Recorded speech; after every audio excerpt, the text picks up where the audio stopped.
Okay, let's get going. So this is going to be a chat, and this is going to be a chat about tarot readers. And so it was really hot, so I just up my hair. So I'm so sorry, like if I don't look my best. So anyway, so tarot readers and the codependency that's created between the tarot reader and the client. Okay, so I'm going to tell my story about tarot and the tarot readers that I became very close to.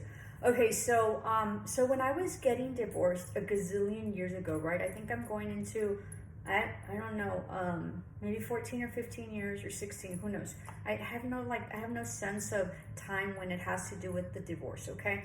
So when I was getting divorced from my first husband, it was a very trying time. It was very difficult, and it was just really, really bad. And I couldn't, it wasn't going quick, and he was like, it was just really, really bad, okay? And it took a long time. So my sister, okay, who had never seen a tarot reader in her life, and we're very Catholic, so we weren't into all this, and we know it existed, but it was very taboo for us, okay? So she tells me, she says, you should go get your cards read. And I'm like, I don't know, this and that, what do you mean? And she's like, just go, So she had a friend, a very close friend, that had their own personal tarot reader, and they were, this person was a very good client of this tarot reader, right? And this tarot reader never advertised or whatever, and it was just by word of mouth, and it was whether she accepted you or not, okay? So that was sort of neat, okay? And so she said, just go, all right? So I said, well, so she convinced me. My sister had never gone to a tarot reader. I don't think she's ever gone, and she's never done it, okay? So it's very, very interesting because she sort of propelled me onto the spiritual path with these esoteric things and these things that are kind of mystical and maybe taboo. And so it was a very difficult thing for me to adjust and to adapt and intertwine into my spirituality. And my spirituality and what I have, become, right, the interpretation or whatever, has been all self-taught, and it has been seeking knowledge for myself and just sort of being on this path by myself and really getting things intuitively that I felt were very much needed in order for my growth and to develop, my gifts and my intuition and all that. Because everybody has intuition. There's some people that, are highly gifted in that, right? Just like with everything. But in the end, everybody's very intuitive. So you just have to train yourself. But there's very gifted people. There's people that are just, that's what they're here for, right? And I sort of believe that I'm one of them in that sense in terms of dream interpretations or whatever. But it's been a lot of work, and it's been a life work, okay? So what happened is I'm going through this divorce, and so she decides, and so she takes me to this person, right? And so I go. And my sister didn't go in, right? I'm the one that goes. So she throws the tarot cards, right? And whatever. And tarot is just another way of, it's another language, right? Another type of symbolism that it's like learning a new language, okay? The symbolism of the tarot. And it's very extensive. It's very profound. And it's, and it's very mystical, right? And it is really a beautiful art, okay? So what happened with this is that, I went and I paid because you pay, right? And, and so, it's whether like they want to accept you or whatever. So there's different tarots and tarot readers and whatever, and everybody has their own, temperament and their own character and their own moods and whatever it is that they believe. So I went to this tarot reader, and in the tarot, right, in the reading, she said, your divorce is gonna get resolved, boom, like this. And I'm like, she's crazy. I said, there's no way. I had been going at it for I think like 3 years, and it still hadn't been resolved. And we had been told to go to mediation. So our judge sent us to mediation, okay? And I just thought it was a waste of time because my ex-husband was very, very difficult, and we didn't have any money. All we had was debt that he wanted to like really screw me, which was horrendous. I'll talk about that later. So I just didn't see that it was going to get resolved, and we just had to go through the motions, and I had no hope for the mediation, okay? But then she told me, you know what, it's going to get resolved. And I said, well, I have a mediation. And she said, it's going to get resolved. You're going to see it. And I said, I don't think so, whatever. So whatever and behold, right? I don't know what that, saying is. I always have my sayings all wrong, and my son always tells me, Mommy, you never know the sayings, but hold and behold or whatever. What happened is that I went to mediation, and sure enough, it was result in mediation. I couldn't believe it, right? So I got hooked, right? I have always had very powerful and very high positions, and I have always had huge responsibility in my careers. Okay, so so I was so anytime I sort of wanted to know something, right, I would go to her. Okay, and then I became a change agent in my district, and so what that is, excuse me, my braces. So what that is that you know, I sort of went into low performing schools or whatever. So my last, and then switched them around. So my last tenure was very, very, very hard. It was a very difficult task to do, and I had a lot of people against me. I had teachers unions against me, and it was just really, really hard. I mean, after that, I sort of took early retirement. That's how traumatized and how much energy and how much of me it took. It was just it sort of at that time ended my career, my last my last tenure. I'm currently teaching, but I left it because I just, it was horrendous. It was a horrendous experience, my last tenure, and it took a lot out of me. So during that time, right, of that, you know, and I had already known her for a while, I started going, and I started really going, and I started creating, because I had so many issues coming up at school, and I had so many players and so many characters and so many people involved that I was constantly attacked, because that's what I went in. I went to really change the school, right, and really do a change agent. And so these teachers and these unions, you know, I had teachers there that had been there 30 years. So they did not like that I went in, right? And there was a lot of injustices that were being done at the school level, you know, economically, you know, financially, they were ripping off the kids. They were also very persecuted with the kids, that for whatever reason, they would like call the cops on them, and then the kids would have to have like a record. And it was a horrendous environment that I went into. Okay, so I started going with her, and I started going to her, you know, sort of like on a weekly basis. Okay, because there was things that I had all these things, and then I grew spiritually tremendously, because I really had to really rely on my intuition and my claircognizant, which means that I just knew, and then also my third eye. So that experience propelled me spiritually and ascended me to a whole different level. I mean, like, it was like going to boot camp for spirituality, really. There was instances that the energies were so negative that I would get home, and like a couple of times I would like cook lasagna or whatever, like in a Pyrex, you know, all glass, and as soon as I would put it in to the oven, it exploded on me. So I had like 2 Pyrexes that completely exploded before I went in. That is symbolic of energies that are being broken up. Okay.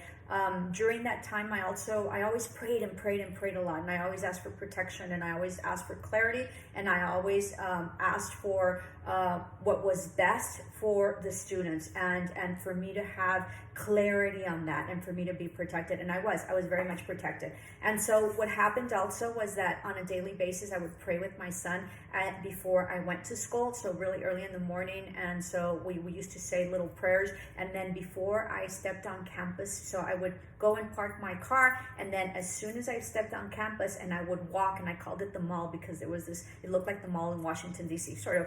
And so I walked to my office, and it was like, I don't know, about half a mile, a quarter of a mile that, you know, I had to walk through in order to get to my office. As I was walking through campus, as soon as I stepped, I would ask for protection, and, you know, I'm divinely guided, I'm protected, please protect me, may I have clarity. And so I used to pray as I went into my school. Okay.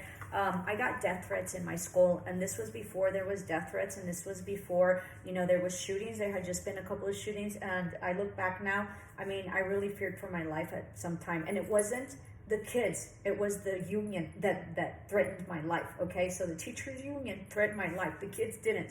Okay, so lots of experience. So what happened is that it like really propelled me and made me and ascended me. So during that course, I was so going to this tarot reader. And so what happened is that I started creating this codependency on her, okay? And she knew it, okay? And so I also was very generous with my money, okay? And I was a very consistent client. So what happened was that in the course of this, I would go once a week. I would pay her. It was a lot of money because I used to tell her, I want this, and now check this person and this and that. So we propelled and we created, and I created this system with her that I wanted to know about other people. So, and I needed to know specific things and specific circumstances and whatever. So I would pay her like a specific amount that was significant, and then I would ask and I would say, let's check this person, or let's do this, or what's going to happen with this, okay? And so in the process, it was like 10 years, okay?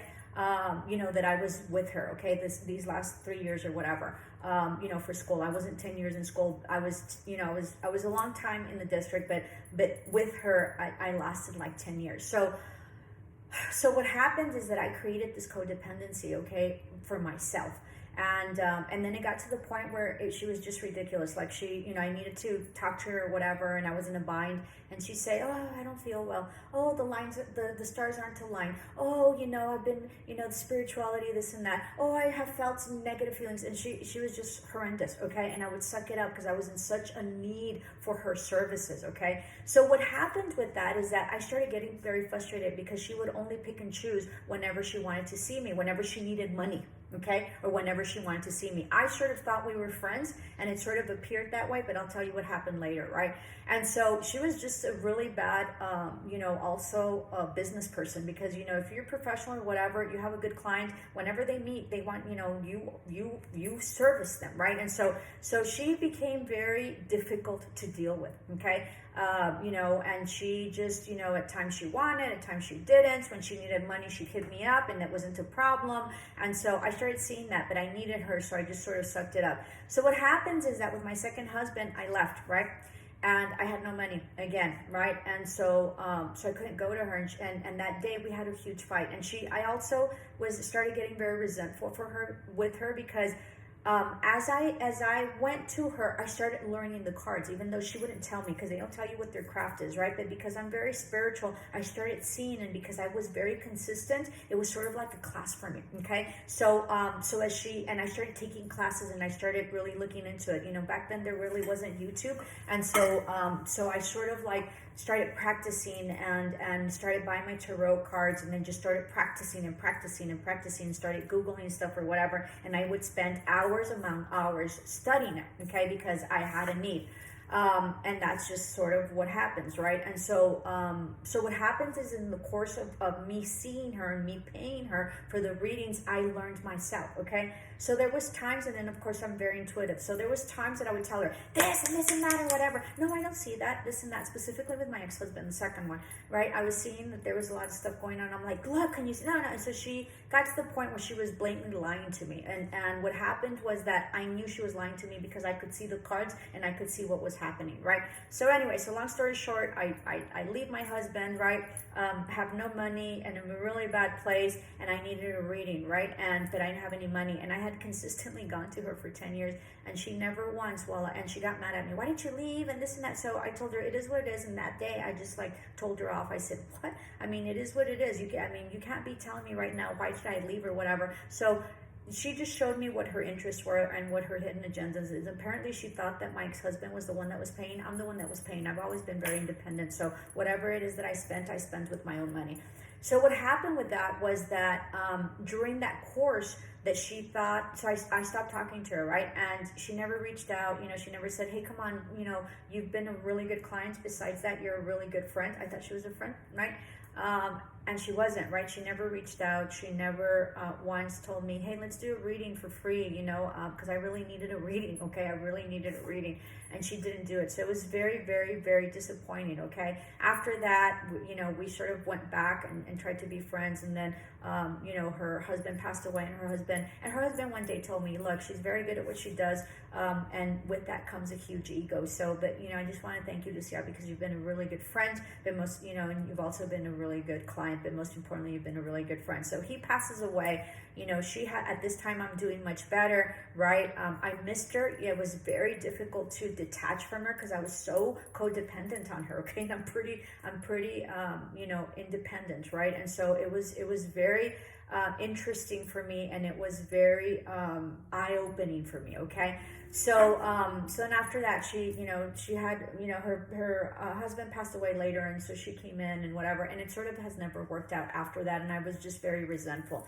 So the whole point of this is that once you start with the tarot, you have to be very careful. Okay, and I'm not saying that everybody is bad, or that they're trying to manipulate you or whatever, but because of the relationship and because of the codependency that starts to be created with whatever it is that we're doing, right? The reader, the one that casts the cards, and then the person that's expecting it, you become obsessive, especially if there's things that you need to know, or if you have boyfriends that you don't know what are happening, or like me with with business or whatever, and this and that, and so you start becoming very codependent, and that person, whether they know it or not, sort of take advantage of that, and they have their own agendas like everybody else. It doesn't matter that they're just tarot. Like anybody, you have to be very careful when you ask for suggestions or you ask for recommendations for anybody, because they will give you their suggestions and their recommendations based on their experience and whatever it is that they have lived. So the tarot reader is the same, right? They have their own agendas, and sometimes they won't tell you what's in the cards. It's been very interesting, because since I learned the symbolism of that, sometimes I read it like that and I can see what it says, right? And or also, it also depends what the message is on what it is that they are dealing with, and maybe what it is that they're wanting to see, or what it is that they see, which might be different, or can be perceived as a different message. So you have to be very careful. And so then what happens also is that you get your YouTube and you start watching one tarot reader, and then you start obsessing, then you start watching another one, and then you start like watching 6 hours of tarot, right? Because that's what your social media is, and you become codependent as well. Now let me tell you about that, okay? So because I've sort of studied it, okay? So when you become and you have this codependency, all that, you are also, so then since she wasn't available, I would go to another one, okay? And so then the other one hated this first one, right? She's like, I don't know why you go to her and this and that, because she saw that it was kind of abusive, and that she was just kind of meanie, right? And so then what happened is that she would tell me, she says, Lucia, don't listen to anybody that is not above you, right? And so that was really an eye-opening. She's like, is she higher than you financially or wherever, or in career? No, she's not. Why are you listening to her? And then I said, that's an absolute truth. Why am I listening to whatever it is that she's saying, right? Because, she had been right on most occasions, but in the end, I was the one that knew, okay? So that was very interesting. The other thing about tarot readers as well, and I'm generalizing, so take it with a grain of salt. This is for you, and you have to have discernment. This is just my experience. The other thing about tarot readers is that they're money, okay? So when I would go to tarot readers, I wanted them to read, because that's what I needed. It was like an interpretation. I needed somebody to read the cards because I couldn't read them. So it was an interpretation. So what happens also with tarot readers is that they want to do like witchcraft and spells and whatever, and they want to sell their ointments or their concoctions or whatever, and they really enjoy that, right? So this friend of mine, the one that I had a fallout with, right? She was always like making soaps and ointments and this and that or whatever, and that's what she liked. But really, in the end, her clientele was more interested in her reading the tarot. But she wanted to do the other stuff. So from a business perspective, because I'm a business person, I would tell her they don't care about that. Your business is to read the cards. Why don't you do that?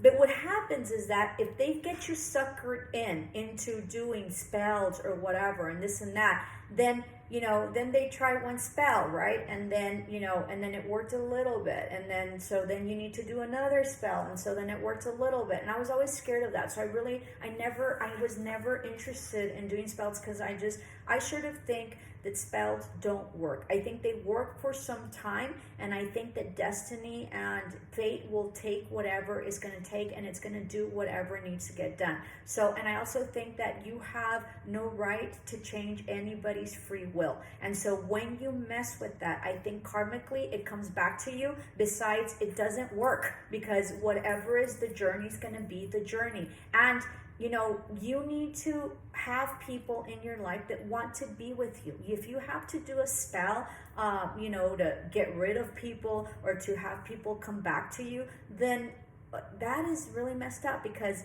you're blocking your blessing and you're blocking whatever's coming to you, because you're so aferrado, because you're so wanting this person or this thing so bad that you want it. So you're not allowing for what really your destiny and your fate is, and you're just prolonging it. And when you do things like that and you mess with fate and destiny, like, I feel that you are pretty much screwed. Like, that is like super like bad juju and like punishable, okay? Because you're messing with someone else's future, someone else's destiny, and someone else's fate. So I was never interested in that. All I needed to do was to figure out whatever it is that I couldn't read, right? Because I needed to understand the hits that I was going to get so I could prepare as best as I can. It was sort of a strategy for my business and whatever it is that I did in my career, okay? And that's how I took it. I took it to sort of have answers to some degree, or maybe, maybe be ready for the hit,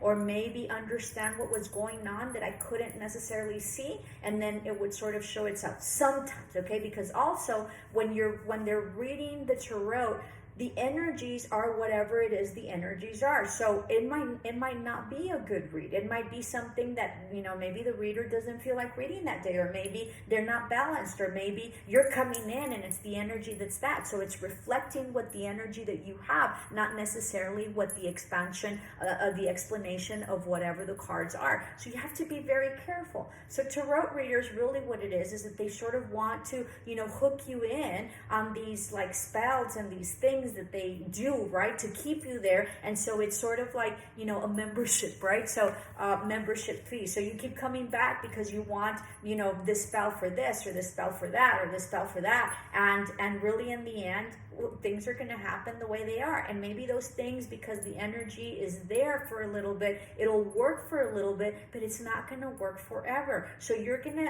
what you're really doing, if you do that, is that you're delaying whatever is going to happen later, okay? So whatever was supposed to happen there, if you go into these things with the tarots, with these psychics or whatever, that they're doing witchcraft or spells or whatever, right? If you believe in that, and I do believe that there's energy like manifesting and stuff like that. So I do believe it to some degree, but you cannot change somebody's fate and somebody's destiny, okay? So what you're doing is that you're just prolonging and you're just holding up whatever is to come to you, okay? Not only that, but since you start messing with that, then maybe if you had something really good coming to you, you're going to tarnish it, and you're going to switch, and you're going to change your future and your outcome and your journey and your destiny and your fate, because you meddled with it having to do with someone else's.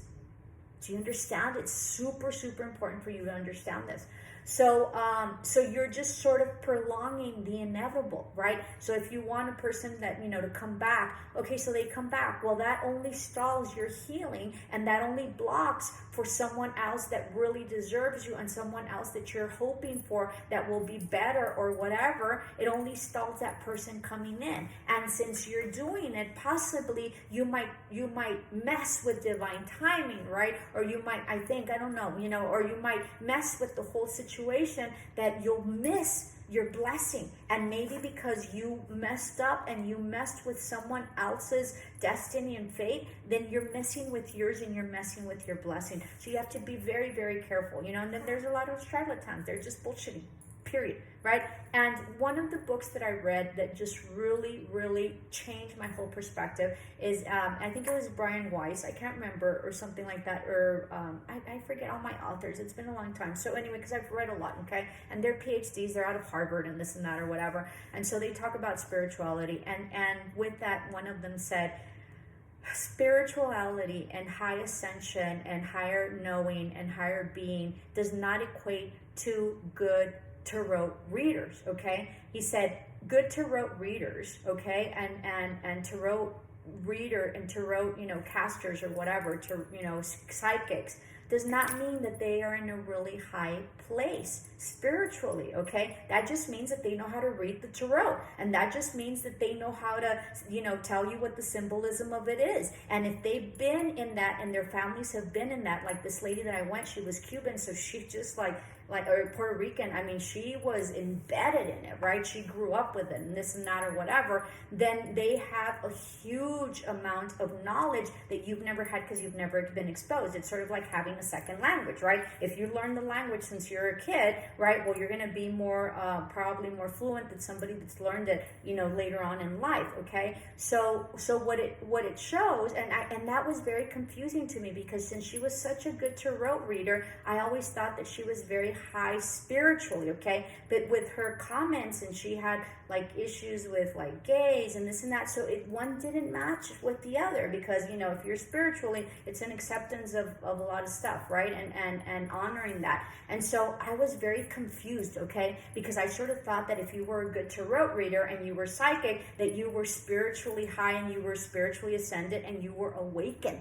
You're not necessarily, okay? So just because they read the tarot well or good, or they're excellent readers, does not mean that they're aligned with divinity or light or God or whatever, okay? So it just means that they're good readers, okay? And you're also at their mercy to tell you whatever it is that they want, okay? And you also are, putting yourself in a situation where, you might have thought something else, but because they're reading the way they are, or they don't want to tell you, right? Like this person didn't want me to leave my second husband because she thought I wasn't going to be able to pay her, right? So she kept on would say, hey, this and this and that. No, I don't see this. And so she would appease it, but I knew it inside me that wasn't what I was perceiving, and that my psychic ability and whatever my intuition was telling me was contradictory to her. Well, she had her own special agenda for me staying in that marriage, okay? So she had her own special agenda, which did not correlate with really reading the cards the way they were supposed to be read, okay? So a word of warning, right? So just be very, very careful. It's been a huge eye-opening for me, and it's just, and it was a huge experience for me, okay? So I'll close with this, okay? So my brother-in-law, whom I love and is deceased, okay, about 7 or 8 years ago, he had his sister. And we used to call her the bag lady because she became a bag lady, okay? So her story was very interesting. She married, and we're from Texas, so she married a multi-billionaire oil tycoon, okay, when she was younger, and she had a child with him, and they divorced, and she had tons and tons and tons of money, right? The stories go that she would, when she changed her sheets, she'd change them. She wouldn't wash them, okay? That she would just change them and then throw them out, or give them to the housekeepers and stuff like that. So what happens, right? She goes to, she obviously went through psychics or tarot or whatever, and astrologers, and she would do the stock market, and she would base everything on whatever it is that they said. First of all, these people, they didn't have that kind of money, okay? She was a millionaire, all right? And so what happens is that she lost all her money. She lost all her money because she solely,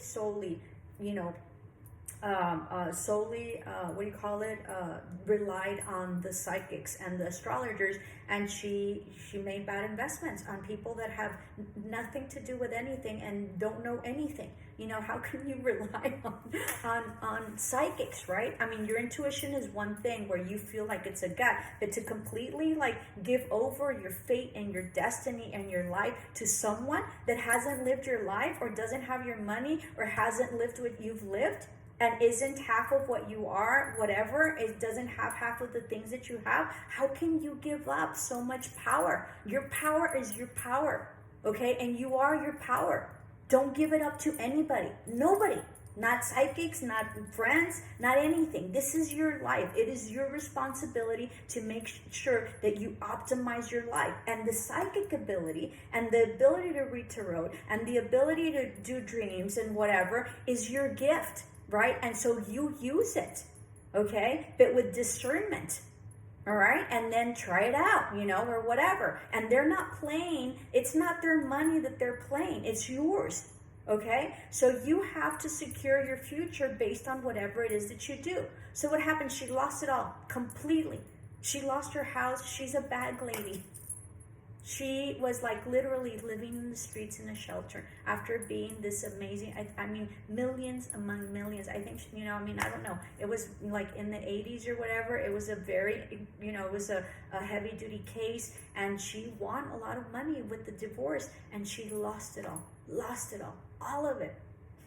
So be worried, right? Because that is where we could probably go to if we are not conscious and we don't have the discernment that we need in order to create our own destiny and our own future and our own fate. It's sort of already there. We just need to work at it. But don't be relying on YouTube. Don't be relying on tarot. Don't be relying. It's very easy to get sucked in. It's very easy to become addicted to it and to be codependent on it. And there should be no codependency of any type in your life with anything, anybody, or anything. Okay? You should be completely independent within your life, and that should be your freedom. So be very careful about really getting into the cycle of the tarot and the tarot readers, because it becomes a very codependent cycle, and it is very hard to get out of it because you're sort of sucked into it. Okay? Namaste. Love and light. Ciao.